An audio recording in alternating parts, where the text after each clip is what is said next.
Всем большой привет! Меня зовут Наталья и добро пожаловать на мой канал. И сегодня я хотела бы рассказать о том, как подобрать цвет бровей под цвет волос и в целом под вашу внешность. Как подобрать цвет бровей? Это очень частый вопрос, который волнует многих. Я сегодня хочу немножечко прояснить эту тему. Давайте сначала разберемся с тоном. Как вы наверняка знаете, есть классические правила определения тона бровей. Для светлых типажей мы берем на тон темнее, чем цвет волос. Для темных типажей мы берем цвет бровей на тон светлее. Это правило, конечно же, хорошо своей простотой, но оно работает далеко не всегда. И давайте же с вами определим, когда нужно следовать этому правилу, а когда стоит немножечко отступить от него и уже определять тон бровей другими методами. А для того, чтобы определить тон бровей, который вы хотите получить, нужно в первую очередь оценить исходник, а именно определить, насколько контрастна у вас внешность и насколько вы хотите либо усилить контрастность, либо немножечко ее ослабить, или все-таки оставить исходный тон. Это как раз прекрасно можно сделать окрашиванием бровей. Как вообще определить степень контрастности внешности? Он определяется путем сравнения оттенка кожи, волос и глаз, а также дополнительными параметрами. Это могут выступать цвет бровей и цвет ресниц. Чтобы определить степень контрастности внешности, нужно сравнить самый светлый и самый темный участок внешности. По разнице этих оттенков мы и определяем уровень контрастности. Уровень контрастности бывает низкий, средний и высокий. Низкий уровень контрастности – это когда цвет волос, кожи и глаз близки по тону, либо незначительно отличаются на 1, 2, 3 тона. В этом случае тон бровей нужно подбирать тон в тон с оттенком волос. Такой тип внешности обычно встречается у очень светлых типажей, у натуральных блондинов, светло-русых типажей со светлыми оттенками глаз. Также низкий уровень контрастности может быть и у обладателей смуглой кожи. А в случае, если у блондина темные карие глаза, то это усиливает контрастность внешности, и эта степень контрастности уже относится к средней за счет выразительности глаз.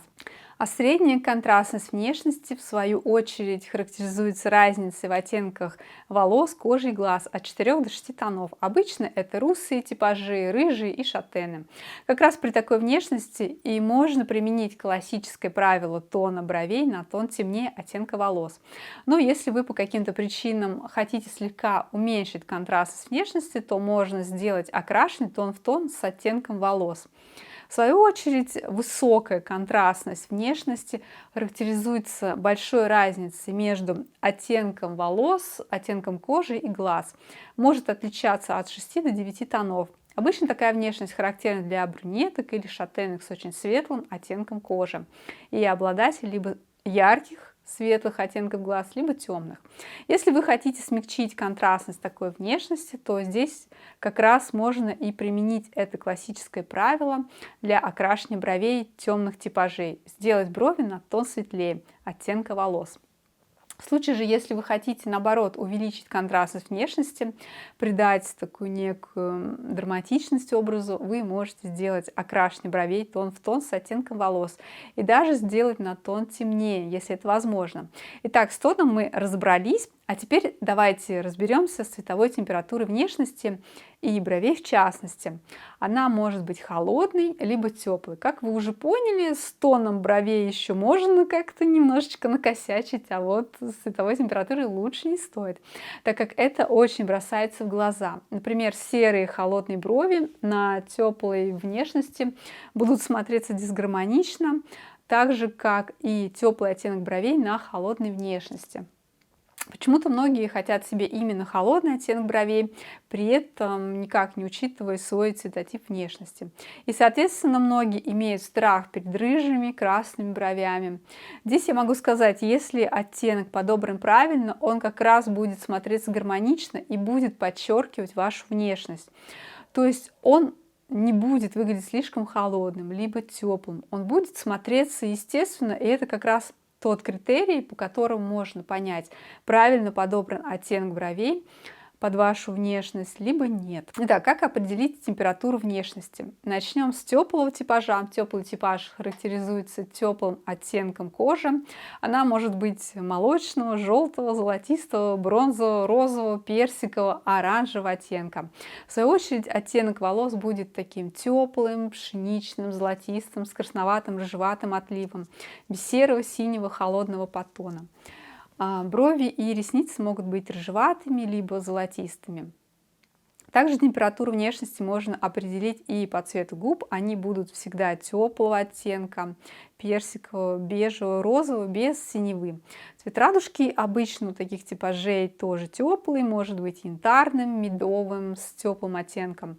Границы радужки, цвет белка глаз теплого цвета, такого вот яичной скорлупы. Если вы вообще не можете определить температуру внешности, то тогда можно приложить какой-то теплый металл, например, золото. Если он смотрится гармонично, то, скорее всего, это теплая внешность.